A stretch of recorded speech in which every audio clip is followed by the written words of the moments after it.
Sin ellas, ninguna parroquia funcionaría y, sin embargo, siguen sin tener ni voz ni acceso a ningún puesto de liderazgo. Ahora, por primera vez, las mujeres católicas se declaran en huelga. Es el caso de Mathilde, una abogada afincada en París. L'idée, c'est vraiment de manifester en fait, dans ce temps du carême, pendant ces 40 jours du carême, de manifester une incompréhension réelle quant à la place des femmes aujourd'hui dans l'Église. Moi, au début, j'avais décidé notamment de ne plus aller à l'Église du tout. Et puis là, j'ai un petit peu changé d'avis, j'ai plutôt préféré porter mon badge et aller à l'église en portant mon badge pour essayer d'entraîner des discussions, voilà, de faire en sorte qu'on puisse en parler avec les gens que ça interroge.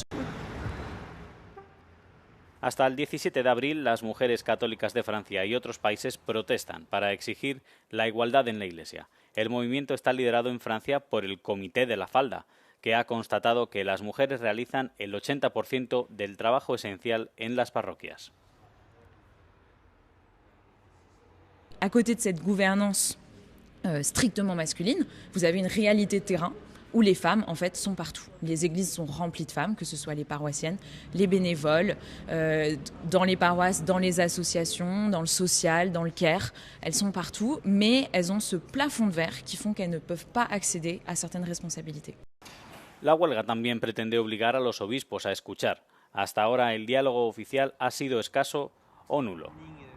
Pero algunos dentro de la Iglesia están hablando. Souvent, quand je discute de ces choses-là, c'est compliqué.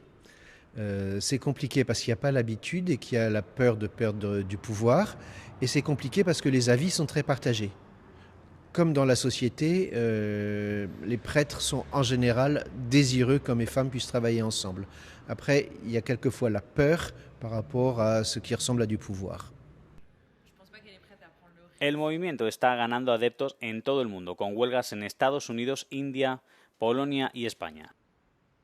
Solo en Francia, el Comité de la Falda afirma que sus miembros han aumentado a más de 300.